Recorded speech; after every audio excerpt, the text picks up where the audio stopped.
जय भीम जय भारत। दोस्तों, आज की वीडियो आपके लिए बहुत ही ज्यादा खास होने वाली है, क्योंकि इस वीडियो में मैं आपको बाबा साहब आंबेडकर की पढ़ाई, जीवन संघर्ष, छुआछूत, भेदभाव से जुड़ी सभी बातें बताऊंगा। बाबा साहब ने कैसे अपना जीवन महानता से भर दिया, ये सभी जानकारी दूंगा। हाँ, वीडियो थोड़ा लंबा जरूर हो सकता है, पर इस वीडियो में बाबा साहब आंबेडकर के जीवन की हर वो छोटी बड़ी सभी जानकारी देंगे जो आपको जाननी चाहिए। छोटा सा प्रचार और सुन लीजिए, फिर वीडियो को शुरू करते हैं। मैं इस चैनल पर आपके लिए रोजाना बाबा साहब के जीवन से जुड़ी वीडियो लेकर आता रहता हूं। बाबा साहब को मानने वाले लोग चैनल को सब्सक्राइब कर ले। तो चलिए शुरू करते हैं इस वीडियो को। मुंबई यूनिवर्सिटी से बीए दुनिया के टॉप यूनिवर्सिटीज में से एक है।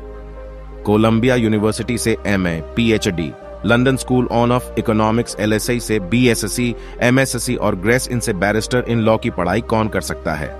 इतना इंटेलिजेंट, इतना रिसोर्सफुल, इतना डायनामिक कौन हो सकता है? यदि आपसे मैं पूछूंगा, अंदाजा लगाने को बोलूंगा और कोई जानकारी ना दूं, तो शायद आप कहेंगे कोई बड़े बाप की औलाद होगी। लेकिन नहीं दोस्तों, ये वो शख्स है जिसके जीवन में कोई सुविधाएं नहीं थी। और विश्वास रखिए, ये वीडियो पूरा यदि आपने देख लिया, इसके बाद या तो आप अपनी जिंदगी में बहाने मारना छोड़ दोगे, और या तो मान लेना कि आप इतने नामुराद हो और आपकी चमड़ी इतनी मोटी है कि बड़ी से बड़ी घटना भी आपको हिला नहीं सकती। आज मैं गर्व से बात कर रहा हूं भारत के पहले law and justice minister, architect of Indian constitution, Shri Baba Saheb Ambedkar की जय हो। लेकिन वो इतनी क्रांतिकारी शख्सियत थे कि जितना सम्मान महात्मा गांधी जी, नेहरू जी, सरदार वल्लभ भाई पटेल जी को मिलता है, उतना ही सम्मान अम्बेडकर जी को मिलना चाहिए। उतनी ही बड़ी जगह करिकुलम से लेकर भारतीय मानस पर अम्बेडकर जी के लिए होनी चाहिए। अम्बेडकर जब बहुत छोटे थे, उस वक्त उनकी माता का देहांत हो गया। वो जैसे स्कूल में जाते थे, वो अपने भाई के साथ अपनी क्लास में सबसे पीछे बैठते थे, एक कोने में बोरी पर, और उन्हें अपनी बोरी, अपना गनी बैग स्कूल के बाद पीठ पर टांग कर ले जाना पड़ता था। जानते क्यों? क्योंकि वहां का चौकीदार वो भी उस गनी बैग को नहीं छूता था। कारण क्या था? कारण था अम्बेडकर जी की जाति, जिसको उस समय अनटचेबल माना जाता था। छोटी छोटी चीजों से परेशान होने वाले लोग क्या जाने संघर्ष क्या होता। उसी स्कूल में वो दिन भर प्यास से समय बिताते थे। क्यों? क्योंकि पानी का नल छूने की इजाजत नहीं थी। कारण था नल अपवित्र हो जाएगा। और कैसे पानी पीते थे? यूं झुककर अपने हाथ को ऐसे रखते थे और दूर से ऊपर से चपरासी पानी डालता था। कहीं बर्तन छू गया तो बर्तन अपवित्र हो जाएगा। बचपन में एक बार बाबा साहेब इतने विचलित हो गए कि उन्होंने तय किया कि मैं बॉम्बे में जाकर किसी मील में नौकरी करूंगा। और उनके साथ कई और लोग भी जा रहे थे, क्योंकि कई और लोग पहले से नौकरी करते थे। जाने आने के पैसे के लिए उन्होंने अपनी आंटी के पर्स से चोरी करने का निर्णय लिया। एक बार, दो बार, चार बार, 5 बार, आखिर कोशिशों के बाद उनका बटुआ हाथ में लग गया। और जब बटुआ हाथ में लगो तो क्या निकला? आधा आना। वो आधा आना टिकट के लिए भी पर्याप्त नहीं था और अम्बेडकर विचलित हुए। उनको अपनी असली स्थिति पता चली और उस दिन अम्बेडकर ने निर्णय लिया, सिर्फ पढ़कर ही इस देश को बदला जा सकता है, अपनी पारिवारिक स्थिति को बदला जा सकता है। और उस दिन उन्होंने निर्णय ले लिया कि अब भागना नहीं है, अब मजदूर नहीं बनना है। और सोचिए, उस दिन यदि वो मजदूर बन जाते तो देश का इतना अद्भुत असाधारण संविधान कौन है लिखता? आपके भी जीवन में कई बार गलतियां हुई होंगी, लेकिन क्या आपने उन गलतियों को सुधार लिया? कई बार आप भी भीतर से विचलित हुए होंगे, लगा होगा सब कुछ छोड़ के भाग जाए। लेकिन मुझे कभी कभी लगता है भगवान या आपके टेस्ट लेता है, और इन टेस्टों में जो पास होता है उनको बड़ी उपलब्धियों के लिए चुना जाता है। बड़ी उपलब्धियों के? बहुत तेज बारिश हो रही थी, आंधी और तूफान चल रहा था। एक घर के दीवार पर अम्बेडकर जी यूं देखकर खड़े हुए घर की महिला ने देखा, बाहर आई, जोर से अम्बेडकर जी को धक्का लगाया और अम्बेडकर जी जाकर मिट्टी में गिर पड़े। मिट्टी में गिरे, सारी पुस्तकें धूल में, पानी में, मिट्टी में खत्म हो गईं। कारण क्या था? वो महिला कहती हैं, मेरी दीवार से टिकाकर खड़े हो, मेरा पूरा घर अब अपवित्र हो गया। किसको संघर्ष कहते हैं? आज हम कितनी छोटी छोटी सी चीजों पर सेंसिटिव होते हैं। मुझे याद पड़ता है कि जब फॉरेन में मैं अलग अलग कंट्रीज लेक्चर करने जाता हूं या कभी घूमने जाता हूं, कई कई जगह सेकंड सिटीजन के रूप में ट्रीट होते हैं। ब्लडी इंडिया, अरे ये हिंदुस्तानी। और उस वक्त इतना गुस्सा आता है कि मानो गोली मार दो। सामने वाले को इतना गुस्सा आता है। मैं अपनी बात कर रहा हूं, जबकि ऐसे किस्से शायद कई साल में हमारे साथ 100-12 बार होते हैं। और सोचिए, लाखों करोड़ों लोगों के साथ ये किस्से सैकड़ों सालों से हो रहे थे। कितना गुस्सा होगा उनके भीतर। लेकिन आज की ये बातें उच्च, इन्हें जात पात पर नहीं है। आज की ये बातें आंबेडकर जी के संघर्ष पर है, क्योंकि उनके संघर्ष का 1% भी हमने सीख लिया तो जीवन बदल जाएगा। संस्कृत पढ़ना चाहते थे, स्कूल में संस्कृत लेने नहीं दिया गया, क्योंकि जिस्म हर कास्ट को बिलोंग करते थे। उनको संस्कृत पढ़ने की इजाजत नहीं थी, उनको वेद पढ़ने की इजाजत नहीं थी। फॉरेनर्स को थी, दूसरे धर्म वालों को थी, वह धर्म भ्रष्ट नहीं हो रहा था। लेकिन अंबेडकर जी को नहीं थी। अंबेडकर जी ने क्या किया? एक दिन उसी संस्कृत के महारथी बने हैं, उन्हीं वेदों के झांता बने। दोस्तों, पूरा बचपन ऐसा बिताने के बाद इंसान को खत्म हो जाना चाहिए। हम कितनी छोटी छोटी चीज से ट्रैवल होते हैं। हमारे माँ बाप हमारा साथ नहीं देते, हमारा गांव छोटा है, मौका नहीं मिला, मम्मी पापा इंटरफेयर करते हैं। कई लोग तो मुझे मोबाइल छोटा मिला, मुझे मोबाइल बड़ा मिला, मेरे पास ये मॉडल का लैपटॉप है, मेरे पास ये मॉडल की 2 व्हीलर है। इतनी छोटी छोटी चीज में अरे संघर्ष शब्द तो जानते भी नहीं हो क्या होता है। इतनी तकलीफों के बाद अच्छे अच्छे आदमी की हिम्मत टूट जाती है और बड़े से बड़ा टैलेंट खत्म हो जाता है। लेकिन भीमराव अंबेडकर जी अपनी कास्ट से कॉलेज एजुकेशन हासिल करने वाले इंडिया के पहले व्यक्ति बने। दोस्तों, 1911 कितनी उम्र थी? महज 22 साल। कितनी स्कॉलरशिप मिली? सिर्फ 11.5 पाउंड। किससे मिली? बड़ौदा के महाराजा गायकवाड़ से। और वो फॉरेन विदेश गए अपनी डिग्री और वहां से टॉप करके भारत लौटे। और जब लौटे तो गायकवाड़ ने क्या किया? उनको बड़ौदा स्टेट असेंबली का मेंबर बना दिया। और ये क्रांतिकारी बात आज आपको बताता हूं, क्योंकि लोगों के मन में बहुत सारी उथल पुथल थी। हम इनके साथ नहीं बैठेंगे, ये हल्की जाता है, ये अनटचेबल है। उन्होंने क्या नियम लगाया? उन्होंने नियम लगाया, जो लोग भी शेड्यूल्ड कम्युनिटीज के साथ बैठने को तैयार होंगे वहीं लोग चुनाव लड़ पाएंगे। धन हो, ऐसे राजा को सलाम करता हूं। वैसे राजा को जो उस वक्त भी इतनी प्रोग्रेसिव सोच रखते थे। तो क्या इतनी सारी डिग्री लेने से जिंदगी आसान हो गई? कायदे से तो हो जानी चाहिए, परंतु दोस्तों, इतनी सारी डिग्रियां होने के बावजूद इतने विद्वान शख्स को एक पारसी में जात बदल कर रहना पड़ा। इस कारण एक भी होटल में किसी ने भी रुकने की जगह नहीं दी, कोई अपने घर में ठहराने को तैयार नहीं था। बहुत मुश्किल से एक कमरा मिला, और कमरा भी कितना खूबसूरत। टूटी बेंच, टूटी कुर्सियां, चारों ओर जले कीड़े फटे, गंदे, यहां तक कि लाइट भी नहीं थी। अरे वो तो छोड़ो, तेल वाला लैंप भी नहीं था। लेकिन उस वक्त उनको लगा वहीं जन्नत है। संघर्ष को आज एक छोटा सा डॉक्टर, इंजीनियर, वकील घर में बन जाए, जरा सा IIM IIT कुछ हो जाए, 7वें आसमान पर रहते हैं। लेकिन दुनिया जहान की इतनी सारी डिग्री लेने वाले आदमी को उस सराय से निकालकर फेंक दिया गया, क्योंकि लोगों को पता चला ये पारसी नहीं है। लोगों ने क्या किया?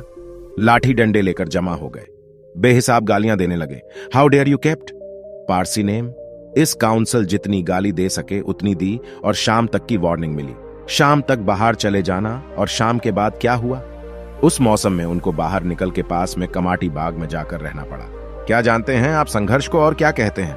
अंबेडकर बोले, मैं 5 साल जब अमेरिका में रहा, यूरोप में रहा, मैं भूल गया अनटचेबल क्या होता है, अछूत क्या होता है, मैं सब भूल गया हूं, उच्च नीच भूल गया। लेकिन जब मैं हिंदुस्तान आया, हर दिन हर पल मुझे याद दिलाया गया, मेरी डिग्रियां रद्दी थीं, मेरा ज्ञान रद्दी था। सबसे बड़ी चीज कोई थी तो मैं किस जात से बिलोंग करता हूं। और दोस्तों, संघर्ष तो मानो उनकी परछाई थी, साथ चलती थी। यंग एज में शादी हुई थी, बच्चे थे, अपना पेट भर नहीं देखना था, सबकी जरूरतें पूरी करनी चाहिए। रोज सोचते क्या करूं, कहां से व्यवस्था करूं, क्या क्या नहीं किया। छोटा सा बिजनेस शुरू किया, लेकिन जैसे ही क्लाइंट को यह पता चला वो अनटचेबल है, सबने वहां जाना छोड़ दिया और वो बिजनेस बंद हो गया। अंत में 1980 में बाबा साहब को लगा अब जिंदगी बेहतर हो जाएगी, कारण मुंबई में फेमस सिडनेम कॉलेज में उनको प्रोफेसर का जॉब मिल गई। लेकिन वहां क्या हुआ? पढ़े लिखे अनपढ़ गवार आज ये शब्द कहते हुए मुझे कोई अफसोस नहीं है कि डिग्रियां महज कागज है, वो और मैच्योरिटी नहीं लाती। वहां के पढ़े लिखे अनपढ़ गवार कुछ प्रोफेसर्स ने उनके साथ पानी का जग शेयर करने को मना कर दिया, कॉमन वाटर्स और शेयर करने को मना कर दिया। और दोस्तों, यहां अंबेडकर के भीतर लावा फूट पड़ा और अंत में उन्होंने लीगल प्रोफेशन अपनाया। दोस्तों, जो महत्व महात्मा गांधी के जीवन में दांडी यात्रा का है, वहीं बाबा साहेब के जीवन में महाड़ सत्याग्रह है। भाई, ये घटना जरा गहराई से समझते हैं। 1923 में बॉम्बे लेजिस्लेटिव काउंसिल ने एक प्रस्ताव पारित किया। प्रस्ताव क्या था कि कोई भी अनटचेबल या कोई भी व्यक्ति किसी भी public funded water body से पानी पी सकता है, वो कोई कुआं हो, कोई नालो, चाहे कोई भी व्यवस्था हो। 1924 में महाड़ सत्याग्रह के प्रस्ताव को स्वीकार किया। लेकिन क्या सच्चाई में स्वीकार हुआ? नहीं, वह सिर्फ पेपर पे स्वीकार हुआ। और 21 मार्च को एक ऐसी घटना हुई जिससे बाबा साहब दलितों के मसीहा बन गए। एक चवदार टैंक नाम का टैंक था, और जो भी डिप्रेस्ड क्लास का व्यक्ति उस टैंक का पानी पीता, उसके हाथ पैर तोड़ दिए जाते हैं। 2500 डिप्रेस्ड क्लास के लोगों को लेकर बाबा साहब निकल पड़े, इतिहास रच रहे हैं। वहां पहुंचने के बाद उन्होंने वहां से पानी पिया। सोचा एक बड़ा काम हो गया, लेकिन जब यह बात ऊंची जाति को पता चली, हाहाकार मच गया। 2 घंटे के भीतर पंडाल में सैकड़ों लोग थे। बेदम पीटा गया, हाथ पैर तोड़ दिए गए, और इसके बाद क्या किया गया? उस टैंक के शुद्धिकरण के लिए सामने बैठकर हवन किया गया, मानो पता नहीं उस टैंक को किसने हाथ लगा दिया। इतना डिस्गस्टिंग, इतना खराब इंसिडेंस था ये बाबा साहब के लिए कि उस दिन उन्होंने इस पूरी व्यवस्था को बदलने का निर्णय ले लिया। एक क्षण के लिए मेरे साथ आंख बंद कीजिए और कल्पना कीजिए कि किसी जगह से महज अपने पानी पिया है, उस वजह से आपके और आपके परिवार के हाथ पैर तोड़ दिया जाए और आपको गांव से बाहर निकाल दिया जाए। ये हमारे देश में ही होता था। हमारे देश गांधी जी और अंबेडकर को लेकर लोगों के दिमाग में खूब सारी गलत धारणाएं, बहुत से लोग ये मानते हैं। दोनों एक दूसरे के विरोधी थे और दोनों की पटती नहीं थी। ऐसा नहीं था। दोनों स्वतंत्र विचारों वाले शख्सियत है, और जहां विचार मेल नहीं खाते थे वहां जंग के टकराते थे, और जहां विचार सही मेल खाते थे वहां गले मिलते थे। दोनों का एक किस्सा बताऊंगा। 1932 की बात है। ब्रिटिश सरकार ने डिप्रेस्ड क्लासेस के लिए सेपरेट इलेक्टोरेट बनाने का निर्णय लिया। बहुत ध्यान से सुनना, लैंडमार्क इंसिडेंट्स। उसके बाद क्या हुआ? अंबेडकर खुश सालों की मुराद पूरी हो रही थी, लेकिन दूसरी ओर गांधी जी है। गांधी जी को लगा कि इससे हिंदू उसका विभाजन हो जाएगा। गांधी जी ने येरवड़ा सेंट्रल जेल से आमरण अनशन शुरू कर दिया। हम भीड़ करके ऊपर दबाव बढ़ने लगा। जैसे जैसे दिन बढ़ते वैसे वैसे दबाव बढ़ता। बहुत दबाव के बाद एक दिन अंबेडकर जी गांधी जी से मिलने पहुंचे। जब दोनों की बात शुरू हुई तो क्या कहते हैं बाबा साहेब? वो कहते हैं, कांग्रेस का सदस्य बनने के लिए खादी पहनना जरूरी नहीं होना चाहिए। इसकी जगह यह जरूरी होना चाहिए कि छुआछूत ना मानने वाला इंसान ही सदस्य बन सकता है। बाबा साहब गांधी जी से वह विवादास्पद डायलॉग कहते हैं जिसको लोग गलत गलत तरीके से इंटरप्रेट करते हैं। वो कहते हैं, गांधी जी मेरी कोई मातृभूमि नहीं। गांधी जी जवाब देते हैं, डॉक्टर अंबेडकर ये पूरा देश अपनी मातृभूमि है। वो कहते हैं, मैं इस देश को अपनी मातृभूमि कैसे बोलूं जहां पर हर दिन हर पल हमारे साथ कुत्ते बिल्लियों जैसा सलूक होता है। और दोस्तों, अंबेडकर जी को झुकना पड़ा। क्यों? गांधी जी सत्याग्रह रोकने को तैयार नहीं थे, आमरण अनशन रोकने को तैयार नहीं थे। वो इसीलिए झुके क्योंकि यदि गांधी जी को कुछ हो जाता, पूरे देश में हाहाकार मच जाते, दंगे हो जाते, और वो भी गांधी जी को खोना नहीं चाहते थे। आखिर ऐसी पर्सनालिटी भी तो सदियों में पैदा होती है। और फाइनली दोनों के बीच समझौता हुआ, और दोनों के समझौते में डबल से ज्यादा 147 सीट्स डिप्रेस्ड क्लास के लिए रिजर्व किए गए। कांग्रेस और सारे देश को दलितों के बारे में सोचना, उनको ऊंची जाति करने के बारे में सोचना शुरू करना पड़ा। और सबसे बड़ी बात क्या थी? उस दिन अंबेडकर पूरे दलितों के, पूरे डिप्रेस्ड क्लास के अनडिस्प्यूटेड लीडर बन के उभर गए, जिनको भी लगता है कि महात्मा गांधी और बाबा साहब विरोधी थे। एक बार ये किस्सा भी सुन लीजिए। दोस्तों, भारत के कॉन्स्टिट्यूशन बनाने की बारी आई। नेहरू जी और सरदार पटेल ने निर्णय लिया दुनिया के बड़े बड़े कॉन्स्टिट्यूशन एक्सपर्ट को बुलाया जाए।